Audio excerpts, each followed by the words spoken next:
चुकीचं 100% चुकीचं आहे. कारण 20% जर तुम्ही लोन घेताय तर तुम्ही खुशीसाठी नाही घेत लोन. त्यावेळेस तुम्हाला इमर्जन्सी असते म्हणून घेता. बट एका इमर्जन्सीसाठी तुम्ही दुसरा जे आहे परत, तिथे मी ट्रेनिंग्स घ्यायचो मुलांचे, की हे लोन कसं वर्क करतं, बजाजच्या फ्लेक्झी लोन कसं वर्क करतं. मग त्यांच्याकडनं मला माहिती यायला लागलं आयडीएफसीचं लोन कसं होतं, स्टँडर्ड चार्टर्ड असेल, येस बँक असेल, इंडसइंड असेल. मग त्यांच्या पॉलिसी मी माहिती करायला, म्हणजे एक एक गोष्ट मी माहिती करून घेत होतो बजाजमध्ये जॉबला असताना. मग तेव्हाच आपल्या एक डोक्यात आलं की आपण आपलं स्वतःचं एक फर्म ओपन करायचं. कारण बँक आणि एनबीएफसीला कस्टमर चांगले पाहिजे आणि कस्टमर प्रोव्हाइड करणारा कोणतरी मदतला हवा. त्याच्यासाठी मी माझं I money power financial services startup केलं होतं. त्यांचे सिबिल्स इश्यूमध्ये असतात, सिबिलमध्ये काही इश्यू राहतात की कस्टमरने बँकमध्ये काही ट्रॅक खराब केलेला असेल बँकसोबत, किंवा 0-1 सिबिल असेल, माहिती नसतं. त्यावेळेस मोबाईल ऍप्लिकेशनमध्ये ते पॅन कार्डचा नंबर तिथे एंटर करतात, ओटीपी टाकतात आणि ते इन्क्वायरी सिबिलला हिट होते. 4 इन्क्वायरीच्या वरती असलं तर आपण लोन प्रोव्हाइड तिथे करू नाही शकत. कारण मोस्ट ऑफ बँक्स ज्या आहेत, ज्यात आयडीएफसी झालं, एचडीएफसी झालं, इंडसइंड झालं, त्यांना 4 इन्क्वायरीच्या वरती इन्क्वायरी चालत नाही. आणि काही एनबीएफसी आहेत त्यांना मागच्या 3 महिन्यात 12 इन्क्वायरी चालतात, 15 इन्क्वायरी चालतात. मग तसं आपण बायफर्गेशन करतो. कस्टमरही जरी आले आपल्याकडे, आम्ही त्यांची पूर्णपणे हिस्ट्री पहिले एकदा चेक करून घेतो. नमस्कार, मी दीपक ढाकणे. स्वागत आहे तुमचं हॅशटॅग वैयक्तिक प्रस्तुत द बनवास काय सिरीजमध्ये. या सिरीजमध्ये आपण आय मनी पॉवरचे फाउंडर असणारे राहुलजी पाटील सर आहेत, यांच्याकडे आलो. ही कंपनी सर्व प्रकारचे लोन प्रोव्हाइड करते आणि 1 वर्षापासूनची ही कंपनी आहे आणि खूप चांगल्या पद्धतीनं कस्टमर बेस तयार केलाय. राहुल पाटील सरांची स्टोरी काय आहे, किंवा ही कंपनी कशी उभा राहिली, किंवा ह्या कंपनी माध्यमातून कामं काय चालतायत, आज आपण या सिरीजच्या माध्यमातून पाहूया.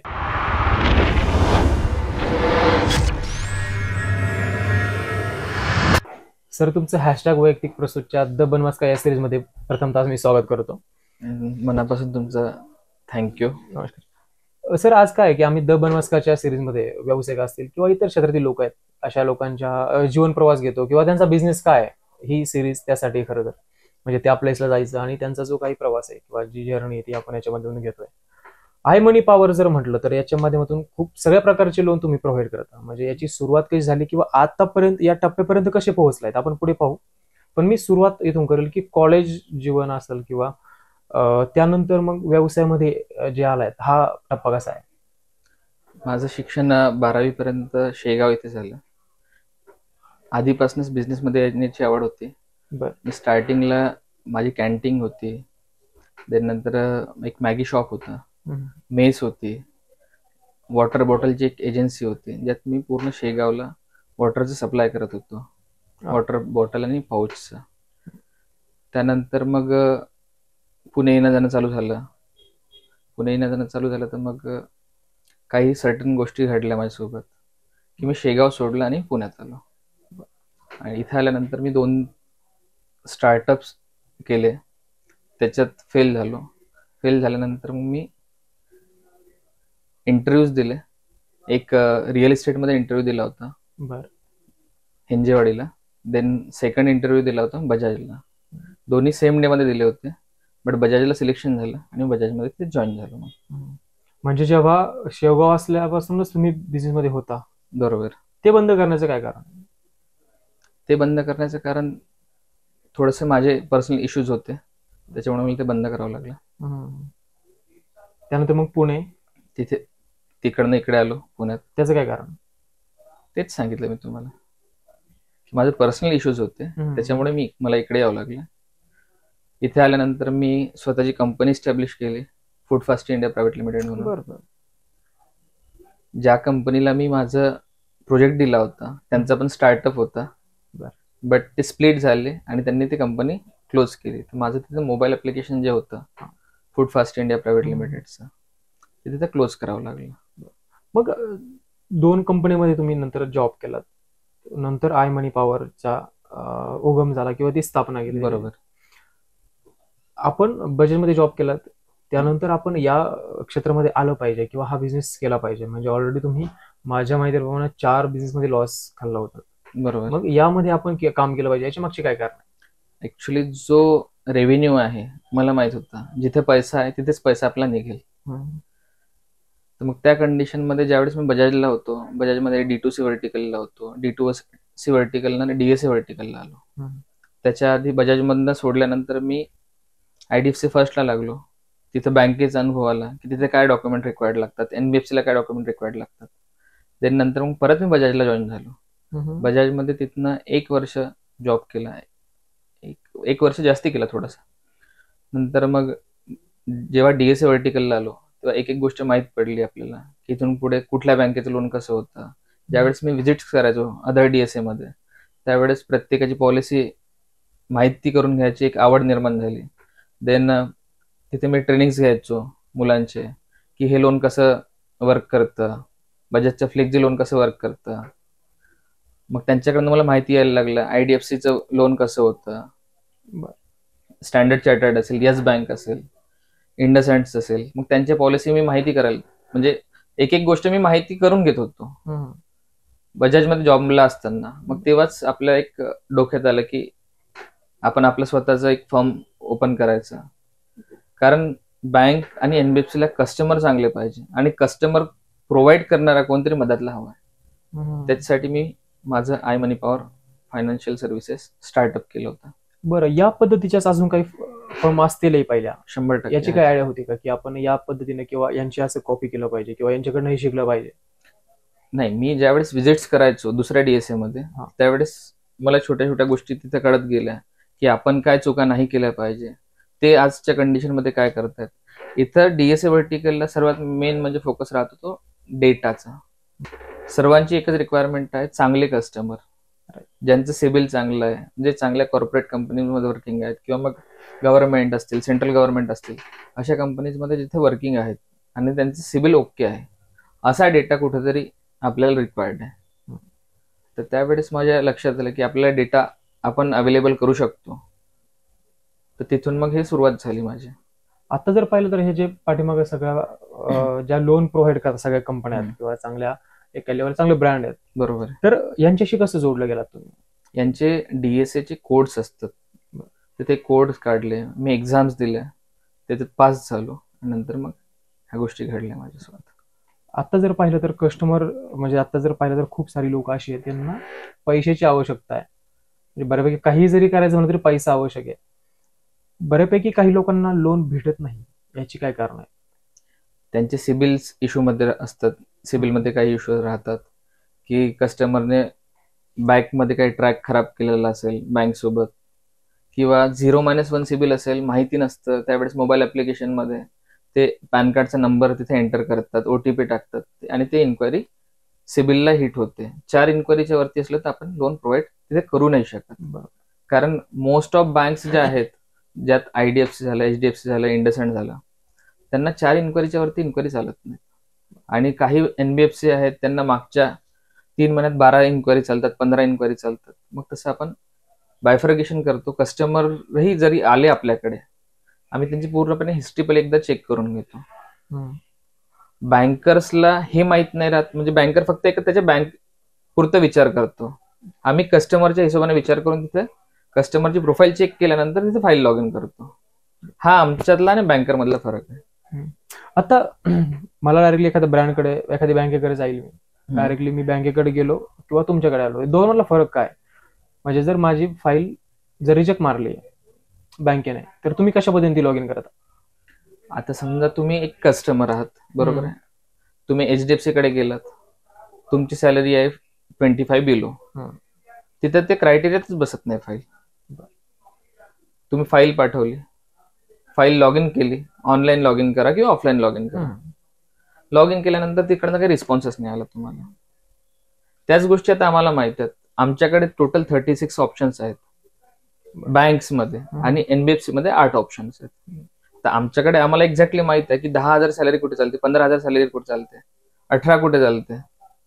आम्ही ते बायफर्गेशन करून ठेवतो. आणि एक तुम्ही स्पेसिफिक बँकमध्ये केल्यानंतर ते त्यांच्यासाठी नॉट इलिजिबल लीड आहे, बट आमच्यासाठी ते इलिजिबल लीड आहे. कारण आम्हाला माहिती आहे एक्झॅक्टली लॉग इन कुठे करायची आणि तिथून अप्रूव्ह कुठे करायची. म्हणजे हा एक फरक आहे की ती तुमच्याकडे फाईल जर आली तरी रिजेक्ट नाही होणार, रिजेक्ट व्हायचे चान्सेस खूप कमी राहतात. तर हा एक ऑप्शन जर निवडला तर बऱ्यापैकी काही लोक जर लोन पाहिजे तर डायरेक्टली ऍप्लिकेशन असेल किंवा तुम्ही म्हटले की बाकीच्या खूप साऱ्या आता सध्या ऑनलाईन ऍप्लिकेशन्स आले तिथून लोन मिळतं. तर हे योग्य आहे का ऍप्लिकेशनवरून लोन घेणं किंवा बाकीचे आता माझ्या माहितीप्रमाणे क्रेडिट कार्ड देखील आले या गोष्टी. क्रेडिट कार्ड पण आहेत, मोबाईल ऍप्लिकेशन्स पण आहेत. बट मोबाईल ऍप्लिकेशनचे ज्यावेळेस तुम्ही लोन करता हे तुम्हाला माहित आहे का की एक्झॅक्ट त्याच्यात रेट ऑफ इंटरेस्ट किती लागतो? प्री अप्रूव्हच्या नावाखाली ते तुम्हाला लोन देतात, पण ज्याचा रेट ऑफ इंटरेस्ट राहतो 20% वरती तुम्हाला. मग तिथे कस्टमर तिथे लॉस होतो कस्टमरचा. तर हे मग साधारण बऱ्यापैकी चुकीचं आहे. चुकीचं 100% चुकीचं आहे. कारण 20% जर तुम्ही लोन घेताय तर तुम्ही खुशीसाठी नाही घेत लोन, त्यावेळेस तुम्हाला इमर्जन्सी असते म्हणून घेता. बट एका इमर्जन्सीसाठी तुम्ही दुसरा जे आहे परत एक हर्डल होण्यासाठी परत एक हर्डल तुम्ही तिथे न्यू क्रिएट करून राहिलेले आहे. त्याचा क्रेडिट कार्डचा जो विषय येतो म्हणजे आता बऱ्यापैकी आपण बरेचसे इंटरव्ह्यू असतील पॉडकास्ट असतील पाहतो की क्रेडिट कार्ड वापरले नाही पाहिजे, त्याचे दुष्परिणाम असे.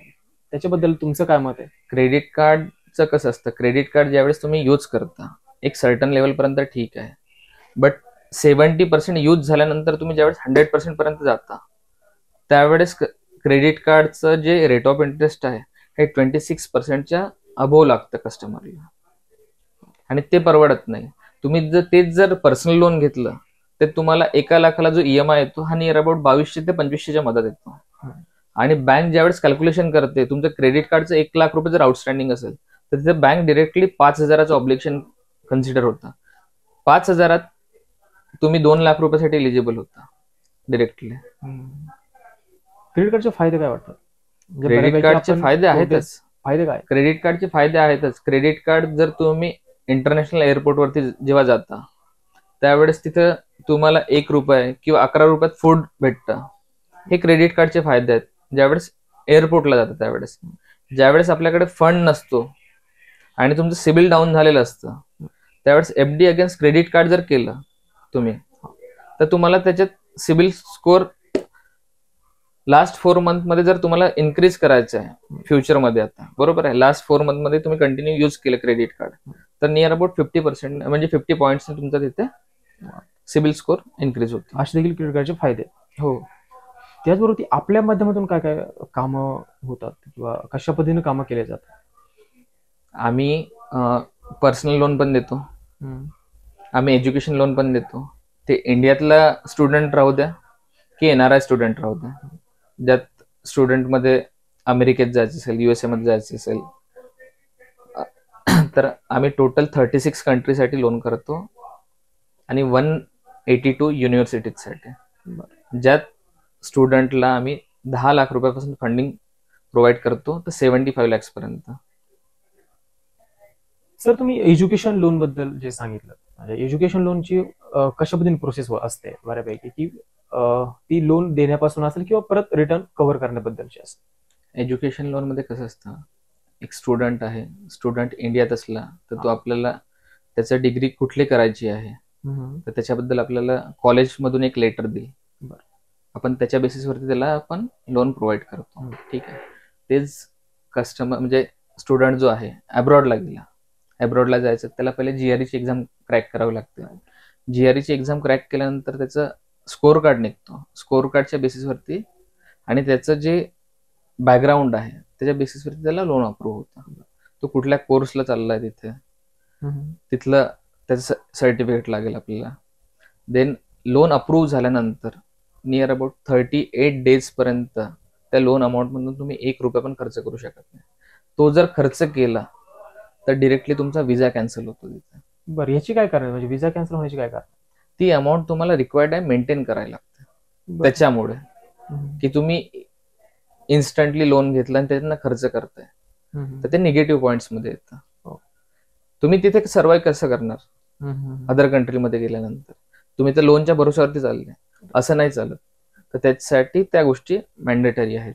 आणि ते रिकव्हर कशा पद्धतीने होतं म्हणजे त्याला लोन हे स्टुडंटच्या नावावरती नाही राहत आपण करत, त्याचे जे नॉमिनीज राहतील आई वडील कझन ब्रदर आपण त्यांच्या नावावरती लोन प्रोव्हाइड करतो त्यांना. जे EMIs आहेत हे त्याचे 15 वर्षापर्यंत चालतात. नियर अबाउट 15 वर्षाचा लोन टेन्युअर आम्ही अदर कंट्रीमध्ये जे जाणारे स्टुडंट्स असतात तर त्यांना आम्ही ते करून देऊ शकतो तिथे 15 वर्षापर्यंत. त्यात प्रॉपर्टी मॉर्गेज करून पण आपण लोन करू शकतो, अदरवाईज तसं पण आम्ही त्यांना लोन प्रोव्हाइड करून देऊ शकतो.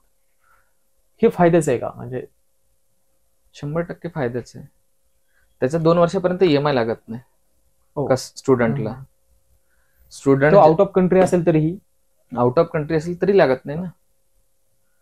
2 वर्षापर्यंत त्याला EMI लागणार नाही. तो तिथे जाईल, त्याची डिग्री कम्प्लीट करेल, जॉब लेटर लागलं की इथे डिरेक्टली त्याचा EMI स्टार्ट होऊन जाईल. त्यानंतर त्याला पर्सेंटेज मध्ये काही कमी असतात किंवा कुठे, म्हणजे आपण जे काही आता व्याज लावतो त्याला कमी लागतं व्याज की त्या पद्धतीने, त्याची काय प्रोसेस आहे? तुम्ही जर प्रॉपर्टी मॉर्गेज करून जर लोन केलं हे तुम्हाला 10.5% पडेल. आणि विदाउट मॉर्गेज केलं म्हणजे कुठल्याही प्रकारे गहाण न ठेवता त्यावेळेस सिक्युरिटी 0 राहते, बरोबर आहे. तर तिथे मग 11.5% ते 12% एज्युकेशन लोनला रेट ऑफ इंटरेस्ट लागतो. जे 2 वर्ष त्यांनी होल्ड केलं असतात, 2 वर्ष फक्त एक आपले तुमचं शिक्षण कम्प्लीट करा, त्याच्यानंतर तुम्ही रिकव्हर करू शकता, बरोबर आहे. त्याचं देखील कॅल्क्युलेशन त्याच्यामध्ये असतं का? नाही, त्याचं कॅल्क्युलेशन म्हणजे जो एक्झॅक्ट रेट ऑफ इंटरेस्ट आहे हे त्याच्यात येऊन जातं. त्याचबरोबर ती अजून मोटर व्हेकल असेल त्याची काय प्रोसेस असते? मोटर व्हेकल मध्ये इन्शुरन्स जर करायचं असेल तर 100% 0 डेप्थ करायचं. 0 डेप्थ इन्शुरन्सचे तुमचे बेनिफिट हे आहेत की फ्युचरमध्ये तुमची गाडीचा ऍक्सिडेंट झाला किंवा काही झाला तर त्यावेळेस तुमची जर गाडी आजच्या कंडिशनमध्ये 3 वर्ष जुनी असेल आणि आज ऍक्सिडेंट झाला आणि तुमचा 0 डेप्थ इन्शुरन्स काढलेला असेल तर त्या सिच्युएशन मध्ये तुम्हाला कॉम्प्रेहेन्सिव्ह इन्शुरन्स जर काढलेला असेल 0 डेप्थचा तर तुम्हाला 3 वर्षाचा जेही डिफरन्स आहे हा कट करून तुम्हाला भेटेल, बरोबर आहे. आणि ते जर 0 डेप्थ काढलेला असेल तर तुम्हाला पूर्ण अमाऊंट तिथे भेटेल. जितका खर्च लागलेला असेल, समजा तुमचा 2 लाख रुपये खर्च लागलेला असेल तर तुम्हाला 2च लाख भेटतील. त्यामुळे 0 डेप्थचा तो एक फायदा. 0 डेप्थच काढायचा इन्शुरन्स. गाडीचा जर काढायचा असेल इन्शुरन्स तर 0 डेप्थच काढायचा, कारण तुमच्या खिशातून पैसा नाही गेला पाहिजे. बाकीच्या अजून फॅसिलिटीज खूप आहेत वेगवेगळ्या, म्हणजे तर चांगला ब्रँड कुठला आहे की त्याच्याकडनं लोन लवकर अप्रूव्ह होतं किंवा अशा काही गोष्टी सांगू शकता? असं नाही, ऍक्च्युली काय नाही, कस्टमरची प्रोफाईल असते, कस्टमरच्या प्रोफाईलनुसार लोन होतं. ज्याला गरज आहे त्याला लोन कधीच बँक देत नाही, जो इलिजिबल आहे त्याला लोन देतं. हा कन्सेप्ट क्लिअर ठेवा तुम्ही पहिलेच, की कस्टमरची सॅलरी 10,000 रुपये कस्टमरला लोन पाहिजे, बँक नाही देत. कस्टमरची ₹1,00,000 रुपये सॅलरी असेल, कस्टमरला जास्ती फोन जातात, सर तुमचं सिबिल चांगला आहे, लोन घ्या. 10,000 वाल्याला फोन नाही करत. ऍक्च्युली गरज 10,000 वाल्याला आहे ना. गरज जरी 10,000 वाली असली पण जो इलिजिबल आहे त्यालाच लोन देता. साधं उदाहरण आहे, तुम्ही जर तुमच्या मित्राला पैसे दिले आणि त्यांनी वापस नाही दिले पैसे तर तुम्ही त्याला परत देत नाही. सेम कंडिशन बँक साठी लागू करा. बँक पण त्यालाच लोन देते जो खरंच इलिजिबल आहे. ज्याला गरज आहे त्याला बँक कधीच लोन देत नाही. हे तुम्ही सांगताय, मी नाही सांगत, हे पॉलिसी सांगते बँकची.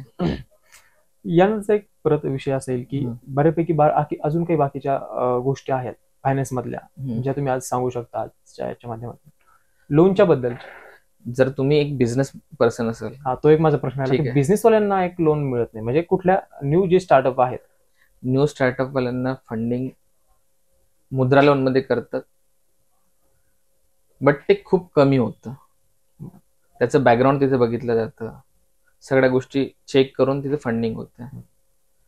बट न्यू स्टार्टअप मध्ये रिस्क जास्ती राहते, म्हणून फंडिंगसाठी बँक पण हात आकडतात त्यांचं. तेच जर तुमचा बिझनेस 3 वर्ष जुना असेल, त्यात तुमचे 2 वर्षाचे ITR काढलेले असतील, 1 वर्षाचं बँक स्टेटमेंट स्ट्रॉंग असेल विथ ट्रान्झॅक्शन्स, तर तुम्हाला 100% लोन होईल. आणि बिझनेस लोन मध्ये तुम्हाला गहाण ठेवायची गरज नाही राहत. बिझनेस लोन तसं पण मिळतं विदाउट एनी कोलॅटरल. त्याच्यासाठी तुमचं बँकिंग स्ट्रॉंग पाहिजे. जर बिझनेस लोन मध्ये तुम्हाला 30,000 तुम्ही ऍव्हरेज बँक बॅलन्स मेंटेन करत असाल, 30,000 रुपये असं समजा की 30,000 आपण एक इन्व्हेस्टमेंट करून ठेवलेलं आहे स्वतःच्या अकाउंटमध्ये. त्याचं सरळ सरळ कॅल्क्युलेशन आहे. 30,000ला आपण जर कॅल्क्युलेट केलं, एका दिवसाला 30,000 रुपये, महिन्याला 9 लाख रुपये, 6 महिन्याला 54 लाख रुपये, एका वर्षाला 1,08,00,000 रुपये तुमचं तिथे ऍव्हरेज बँक बॅलन्स निघतं. बरोबर आहे. म्हणजे तिथे तुम्ही ठेवलेले आहेत 30,000 रुपये, 1,04,00,000 रुपयाची त्याची व्हॅल्यू होते. 1,08,00,000 रुपये सॉरी. तर आता मागाशी तुम्ही बोलताना आपण एज्युकेशन लोनवरती बोललो, तर एज्युकेशन लोनचं काय की एज्युकेशन लोन कुठल्या क्रायटेरियावरती तुम्ही देता? एज्युकेशन लोन आम्ही पॅरेंटल इन्कम जे आहे त्याच्यावरती आम्ही प्रोव्हाइड करतो. म्हणजे स्टुडंट त्याच्यावरती नाही. स्टुडंट तर तिकडे चाललं, बरोबर आहे, आउट ऑफ कंट्री. तेच जर इंडियात असेल तर स्टुडंटच्या नावावरती लोन होईल. बरोबर आहे, लोन होईल स्टुडंटच्या नावावरती, बट रिकवर जशी त्याची डिग्री कम्प्लीट होईल त्याच्यानंतर तिथे रिकव्हरी चालू होऊन जाते. बरोबर. जॉब जर थांबला, म्हणजे आता बऱ्यापैकी जॉब नाही आहेत आपण असं म्हणतो, तर जॉबला जर लागला नाही तर मग त्याचं तो पुढचा क्रायटेरिया काय असतो? त्याचं जे अकाउंट आहे, लोन अकाउंट, हे एनपीए मध्ये जात राहतं. बरोबर. सिबिल त्या स्टुडंटचं खराब होईल, त्याच्यासोबत जे नॉमिनीज असतील त्यांचं पण तिथे खराब होत राहतं, कारण तिथे गॅरंटर राहतात त्या मुलाच्या एज्युकेशन लोन मध्ये. यानंतरचा एक विषय की आपण बऱ्यापैकी पाहतो की खूप साऱ्या लोकांना लोनची गरज आहे, तुम्ही ते प्रोव्हाइड करता, पण मग अजून कुठल्या गोष्टी आहेत की ज्या लोन मिळवण्यासाठी फार आता काय की सगळ्यात महत्वाचं ईएमआय जे आहे ते क्लिअर करणं गरजेचं आहे, त्याने सिबिल चांगला राहील, तुम्ही लोन लवकर द्या. अजून कुठल्या गोष्टी आहेत? तुम्ही जेही लोन घेता ते प्रॉपर गेलं पाहिजे, हा तर मुद्दा आहेच.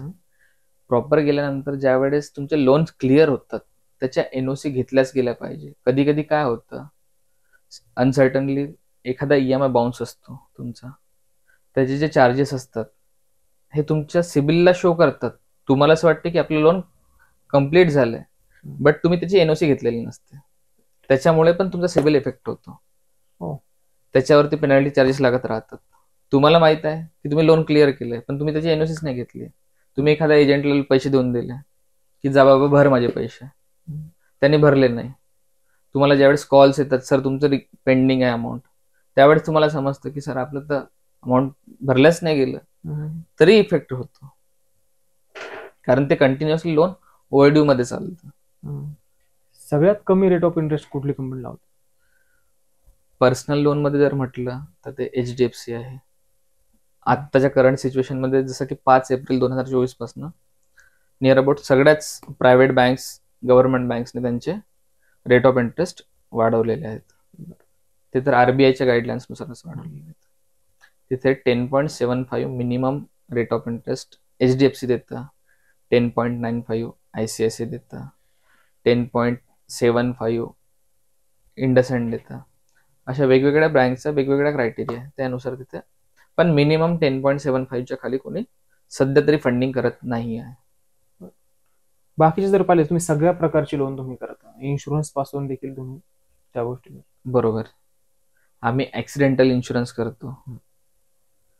जर 5 लाख रुपयाचा इन्शुरन्स पाहिजे ऍक्सिडेंटल, मॅक्सिमम 1,000 रुपयात तुमचा एका वर्षाचा इन्शुरन्स निघतो. 5 लाख रुपये तुमच्या तिथे ऍक्सिडेंटल मध्ये तुम्हाला काही जीवितहानी झाली तरी तुम्ही तुमच्या त्या फॅमिलीला 1,000 रुपयात 5 लाख रुपयापर्यंत कव्हर करून ठेवू शकता. ऍक्सिडेंटल इन्शुरन्स हा काढलाच गेला पाहिजे तुमचा. आता तुम्ही जे बँकेच्या मध्ये काम करता, म्हणजे कस्टमर आणि बँक यामध्ये तुमचे काही चार्जेस असतात का?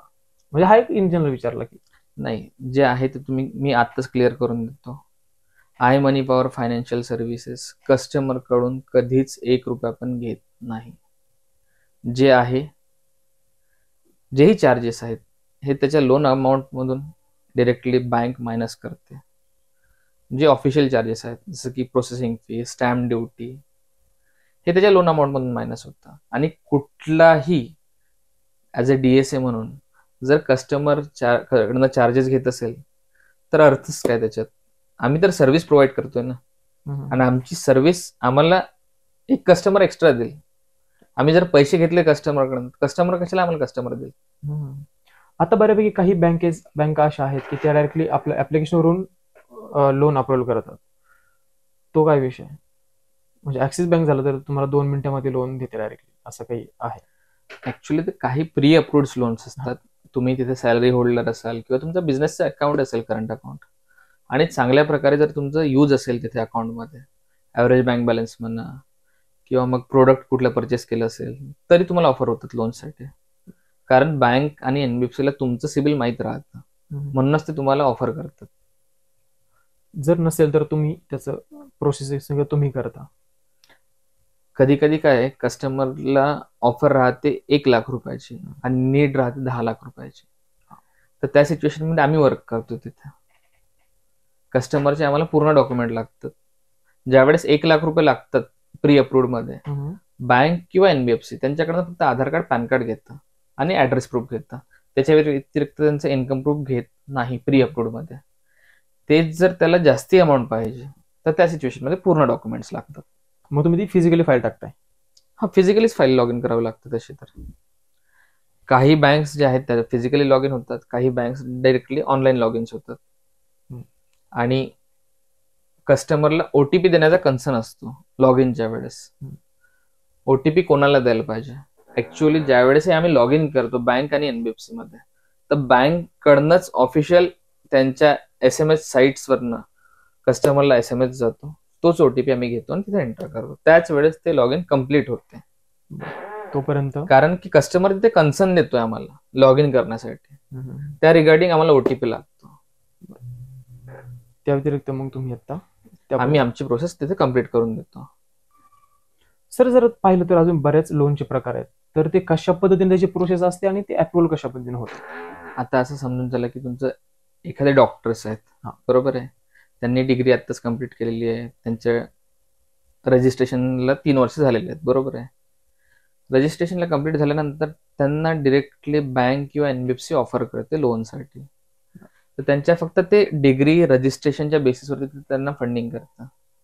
डॉक्टर लोकांना म्हणजे सगळ्यात सोपं लोन जर असेल कोणतं तर ते डॉक्टरांसाठी असतं. त्यांच्या डिग्री आणि रजिस्ट्रेशनवरती त्यांना लोन फंडिंग होतं आणि मॅक्सिमम 1 करोड पर्यंत त्यांना लोन फंडिंग होतं. 1 लाख रुपयापासून त्यांच्या डिग्री आणि रजिस्ट्रेशन बेसिसवरती. जितकी जास्ती जुनी डिग्री आहे तितकं जास्ती फंडिंग त्यांना. अजून कुठल्या प्रकारचे? आता डॉक्टरांनाच हॉस्पिटल प्लस इक्विपमेंट दोन्ही जरी करायचं असेल तरी लोन भेटतं. ते पण सेम पद्धतीनं डिग्री रजिस्ट्रेशन. म्हणजे आता काही न्यू कमर्स असतील, डॉक्टर झाले आणि त्यांना एक हॉस्पिटल टाकायचं आहे मोठं, आपल्या गावातलं आपलं सगळ्यात मोठं हॉस्पिटल असलं पाहिजे हे प्रत्येक डॉक्टरांची इच्छा असते. पण एक्झॅक्टली प्रोसेस काय आहे हे माहीत नाही राहत. तर त्यावेळेस त्यांना डिग्री किती जुनी आहे, रजिस्ट्रेशन किती जुनी आहे, त्यांच्या घरात जर कोणी डॉक्टर असेल, बरोबर आहे, तर त्यांना आपण कोअप्लिकंट किंवा मग पॅरलल फंडिंग मध्ये ठेवून त्यांना मॅक्सिमम अमाऊंट फंडिंग तिथे करून देऊ शकतो. जर बिझनेसमॅन जर असेल तर बिझनेस लोनचा विषय कशा पद्धतीने होतो? बिझनेसमॅन आहे तर सर्वात पहिले त्याचं शॉप ऍक्ट बघितलं जातं, रजिस्ट्रेशन बघितलं जातं. एक कोणीही बिझनेस करा तुम्ही, पण त्याला 3 वर्ष कंप्लीट झालेलं पाहिजे. बरं. आणि त्याच्यात ऍव्हरेज बँक बॅलन्स मॅन्डेटरी आहे. त्यात को अप्लिकंट लागतं आपल्याला, आई किंवा वडील किंवा पत्नी असेल, ठीक आहे, तर आपल्याला 3 पैकी 1 जण त्यांना ब्लड रिलेशन मध्ये को अप्लिकंट लागतं. ते लोन मध्ये नाही राहत, फक्त ऍज अ को अप्लिकंट म्हणून राहतात. आणि त्यांचे जेही डॉक्युमेंट्स आहेत, त्यांचं स्टॉक स्टेटमेंट तिथं चेक केलं जातं, त्यांचं बँक स्टेटमेंट चेक केलं जातं, त्यांचे ITR चेक केले जातात. त्याच्यावरती आम्ही त्यांना बिझनेस लोन 1 करोड पर्यंत फंडिंग करतो. त्याच्यात विदाऊट कोलॅटरल, काही मॉर्गेज ठेवायचं काम नाही, फक्त बँकिंग स्ट्रॉंग पाहिजे. तुमचं बँकिंग स्ट्रॉंग आहे तर तुम्हाला कोणी पण लोन देईल. अजून कुठल्या पद्धतीचे म्हणजे कशा पद्धतीने प्रोसेस असते? अजून लोनचे प्रकार किंवा लोनचे प्रकार म्हटलं तर तुम्हाला एक पर्सनल लोन आहे, एक बिझनेस लोन आहे, इक्विपमेंट लोन आहे. आता इक्विपमेंट लोन इंडस्ट्रियल राहतं किंवा डॉक्टर प्रोफेशनल साठी राहतं, बरोबर आहे. इक्विपमेंट लोन म्हणजे तर मोठ्या मोठ्याच कंपनी आहेत, त्यांना कंपनीचे सेटअप उभे करायचे, ऑलरेडी कंपनी आहे, त्यांचे फायनान्शियल स्ट्रॉंग आहेत, तर त्या कंडिशन मध्ये आम्ही त्यांना लोन फंडिंग करतो. अजून त्याच्या व्यतिरिक्त अजून काय आहे का? आता सर्वात कमी सॅलरी आम्ही 15,000 करतो. 15,000 सॅलरी आम्ही लोन तिथे, जर कस्टमर कुठल्या दुकानात वर्किंग आहे आणि त्याला सॅलरी स्लिप भेटत असेल, तिथे तो 1 वर्ष जुना असेल त्या दुकानात, कारण ते सोल प्रोप्रायटरशिप कंपनी आहे. जर मालकानं म्हटलं मला आज दुकान बंद करायचंय, तर तिथे दुकान बंद होऊन जातं. तेच जर त्याला कंटिन्युअसली 1 वर्ष झाला, 2 वर्ष झाला आणि त्याला त्याच मालकाच्या अकाउंट मधनं, म्हणजे जे दुकानाचं अकाउंट असेल त्यातनं जर त्याला सॅलरी दर महिन्याला त्याच सेम डेटला जर सॅलरी क्रेडिट झाली तर आम्ही ते सॅलरी कन्सिडर करतो तिथं, आणि त्याच्यावरती आम्ही त्याला फंडिंग देतो. त्याच्यावर देखील तुम्ही फंडिंग देतो. फक्त सॅलरी स्लिप त्यांनी त्याच्या स्टॅम्प सहित तिथे द्यायला पाहिजे. इथपर्यंत तुम्ही त्याचं काम करत. बरोबर. अजून एक ह्या कंपनीबद्दलचं पाहिलं स्वप्न काय, म्हणजे बऱ्यापैकी एक माणूस शेगाववरून विदर्भात त्या साईडने येतोय, तर इकडे येऊन एक चांगल्या पद्धतीने एवढी कंपनी उभारतोय, किंवा आज तुमच्या कंपनीत मला वाटतं 10-12 लोक बाकी स्टाफ काम करतोय, या हिशोबाने पाहिलं तर एक पाहिलेलं स्वप्न काय आपल्या कंपनीबद्दलचं? स्वप्न कंपनीचं मोठं आहे, कारण स्वप्न ते माझं आहे, त्याच्यामुळे ते मोठं आहे. आता प्रत्येक जण माझ्या टीम मध्ये जे आहेत, नाही म्हटलं तर एक 40,000च्या वरती सॅलरी तिथे घेत आहेत. लास्ट सॅलरी किती आहे? म्हणजे 40,000च्या वरती, म्हणजे लास्ट सॅलरी किती येते एकदा? हाय सॅलरी आता हायेस्ट सॅलरी माझ्या टीम मध्ये 90,000 आजपर्यंत घेतलेली आहे. ते त्यांचं काम करतात, लीड्स काढतात, चांगल्या लीड्स बँकेला प्रोव्हाइड करतात, त्याच्यावर त्यांचा इन्सेंटिव्ह बनतो. तुम्ही स्वप्न सांगत होते. माझं स्वप्न एकच आहे, माझं ऑफिस सेटअप करणं माझं स्वप्न नाही, मला रोजगार निर्माण करायचा आहे. त्याच्यासाठी ह्या सगळ्या गोष्टी चालू आहेत. बरेचसे अनएम्प्लॉईड चांगले शिकलेले मुलं मला घडवायचे आहेत, ज्यांना बँकिंग सेक्टरमध्ये रुची आहे, बँकिंग गव्हर्नमेंटसाठी प्रिपरेशन करतात, होत नाही, पण गव्हर्नमेंटपेक्षाही प्रायव्हेट बँकिंगमध्ये जास्ती फंडिंग आहे, जास्ती पैसा तो प्रायव्हेट फंडिंग मधून तिथे कमवू शकतो. फक्त चांगल्या प्रकारे त्याला वे माहीत पाहिजे. कारण आम्ही एका बँकसाठी काम नाही करत, आमच्याकडे मल्टिपल ऑप्शन्स आहेत. आम्हाला माहित आहे आमच्याकडे फाईल होईल म्हणजे होईल. ठीक आहे, आज जर एखादा कस्टमरचा ड्रॉबॅक असेल, आम्ही कस्टमरला 2-3 महिने होल्ड करायला, 4 महिने होल्ड करायला, पण एक्झॅक्ट नेक्स्ट टाइम आम्हाला कुठे फाईल करायची आहे लॉग इन, ते एक्झॅक्ट आम्ही लोन त्याचं फंडिंग 100% करून देतो. ते बँकवाले नाही करू शकत. जर बँकवाल्याने फाईल फिरवली, समजा आज माझ्या इथं कुठला HDFCचा मॅनेजर आला आणि त्यांनी फाईल SBI मध्ये प्रोव्हाइड केली, तर ते त्यांच्या पॉलिसीच्या अगेन्स्ट जातं. बट आमच्या इथे तसं होत नाही. आमची पॉलिसीच आहे की आम्ही कुठूनही फक्त फंडिंग द्यावं, त्याची गरज तिथे कम्प्लीट झाली पाहिजे. त्याचबरोबर जर आता पाहिलं तर स्वप्न म्हटलं तर तुम्ही चांगलं मोठं पाहिलं या कंपनीबद्दलचं, आणि मला वाटतं 1 वर्षापासून हा एक खूप चांगला मोठा चालू आहे व्यवसायाचा गाडा म्हणाल मी. टोटल पूर्ण मागच्या वर्षात 1 मार्च 2023 पासून 31 मार्च 2024 पर्यंत मी home loan, personal loan, business loan, mortgage loan, loan against property, education loan आणि इक्विपमेंट लोन, असं पूर्ण लोन मधून टोटल आतापर्यंत बिझनेस केलेला आहे 46 CRचा. ही माझ्या 10 जणांच्या टीम मध्ये. तेच जर मी 100 जणांची टीम केली तर 100% 500 कोटीच्या वरती बिझनेस जाईल माझा. बरोबर. त्यात मला तेवढे मुलं पण लागतील, मुलांचं एम्प्लॉयमेंट पण वाढेल, आणि आम्ही प्रत्येकाची गरज तिथे भागवण्याचा प्रयत्न करू, पैशाची गरज. माझा प्रश्न त्याला लागून आहे की आता तुम्ही यामध्ये मला सक्सेस झालेत असं आपण म्हणू, जे बिझनेस या आधीचे काही पाहिलेले स्वप्न आहेत, म्हणजे तो देखील बिझनेस उभारताना एक स्वप्न पाहिलं असं, तो कधी परत आपण याच्यामध्ये काम करू असं कधी आहे का? आत्ताच्या करंट सिच्युएशन मध्ये प्रेसच्या कपड्यात येतो, प्रेसच्या कपड्यात घरी जातो, फक्त डोक्याचे पैसे घेतोय मी. त्यावेळेस अनऑर्गनाइज जे बिझनेस राहतील, जे माझ्या डोक्यात अजूनही आयडियाज आहेत, त्यांना मी ऑर्गनायझेशन करून एक चांगलं सिस्टीम डेव्हलप करून मी ते डेव्हलपमेंट करेल. त्याच्यात ते तुम्ही करेलच. राजकारणामध्ये तुम्ही मी परत विचार करेल असं तुम्ही मगाशी म्हटलं होतं, ते तसं काही प्लॅन आता आहे का की आपण करू शकतो किंवा आपण केलं पाहिजे? सिच्युएशन मध्ये नाही, येणाऱ्या 10 वर्षात उभं राहील परत. जे माझं नाव आधी खराब होतं पैशाच्या एका सर्टन चुकीमुळे माझ्या, ते तर आता नियर अबाउट संपण्यात जम आहे. पण इथून पुढे इतका पैसा कमवायचा की परत पैसे आपली भूक भागली म्हणजे असं समजून चालायचं.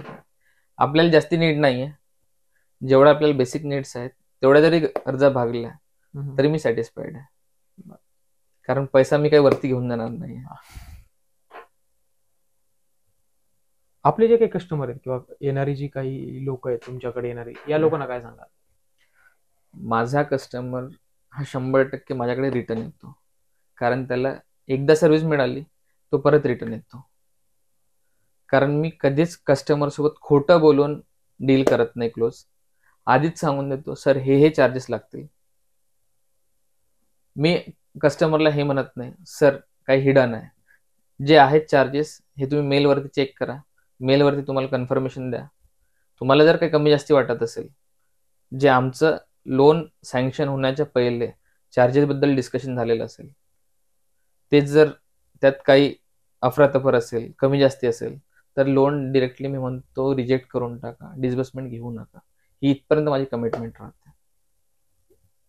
हा एक मला वाटलं पारदर्शकता असली पाहिजे बाबा. याच्याच बेसिसवरती आम्ही पुढे जातोय सध्या. कारण आम्ही कस्टमर सोबत खोटं बोलतच नाही. जे आहे हे चार्जेस लागतील, तिथे रेट ऑफ इंटरेस्ट किती आहे, त्याला इन्शुरन्स किती लागणार आहे, प्रोसेसिंग फी किती लागणार आहे, स्टॅम्प ड्युटी किती लागणार आहे, हे आम्ही आधीच सांगून देतो. इतक्या लाखाचं लोन अमाऊंट जर अप्रूव्ह झालंय तुमचं, तुम्हाला इतके सर मिनिमम चार्जेस 40 ते 50 रुपये लागतील. हे आम्ही क्लिअर पहिलेच सांगून ठेवतो. आता HDFC मध्ये 4719 हे स्टँडर्ड फी आहे, प्लस स्टॅम्प ड्युटी. जर 50 वर्षाच्या वरती जर एज असेल तिथे इन्शुरन्स लागतो. याच्यावरती ते चार्जेस काय लागतात पर्सनल लोन मध्ये. आणि तेच जर तुम्हाला होम लोन घ्यायचं असेल, देन तुम्हाला लोन अगेन्स्ट प्रॉपर्टी घ्यायचं असेल, तर प्रत्येक बँक NBFC ची एक स्टँडर्ड फी आहे लिगल टेक्निकल करण्यासाठी, तर त्यांना लागती. ती कस्टमर स्वतः पे करतो. कस्टमरला एक लिंक जाते बँक NBFC कडनं, कस्टमर त्याच्यावरती ते फी प्रोसेस करतो आणि तिथे फी देतो. त्यात आमचा काही रोल आउट नाही. तिथे केस कस्टमरची रिजेक्ट पण होऊ शकते, कारण त्या सिव्हिल ट्रॅक तिथे चेक केला जातो. प्रॉपर्टी बद्दल असेल किंवा NPA बद्दल असेल किंवा मग काही प्रॉपर्टीमध्ये काही डिस्प्यूट असेल तरी केसेस रिजेक्ट होतात. होम लोन साठी होम लोन कॅश सॅलरीवाले पण आम्ही प्रोव्हाइड करतो. बिझनेस असेल त्यांना पण प्रोव्हाइड करतो. ज्यांना जॉब्स असतील त्यांना पण आम्ही प्रोव्हाइड करतो. आणि पूर्ण महाराष्ट्रात करतो. असं नाही की इथं पुण्यात बसून आहे तर आम्ही गडचिरोलीची प्रोसेस करू शकत नाही, किंवा मग इथे सिंधुदुर्गची प्रोसेस करू शकत नाही. आम्ही 100% प्रोसेस करून देतो त्यांच्या. तर आजचा तुम्हाला व्हिडिओ पाहून किंवा आजची जी चर्चा पण असं समजलं असेल की जे काही आय मनी पॉवर कंपनी आहे ती सर्व प्रकारचे लोन आणि खूप चांगल्या पद्धतीने एक पारदर्शकतेचा व्यवहार ठेवून पुढे काम करते. तुम्हाला देखील आजचा व्हिडिओ कसा वाटला, किंवा आज सरांचा जर्नी फार काही घेतलेली नाहीये, आम्ही प्रॉपर त्यांच्या व्यवसायावरतीच गप्पा मारल्यात, कसं वाटलं आम्हाला कमेंट्सच्या माध्यमातून नक्की कळवा. धन्यवाद. आणि सर तुम्ही देखील मला वेळ दिलात त्याबद्दल मी #वैयक्तिक द बनमस्का या सिरीजकडनं धन्यवाद. Thank you sir.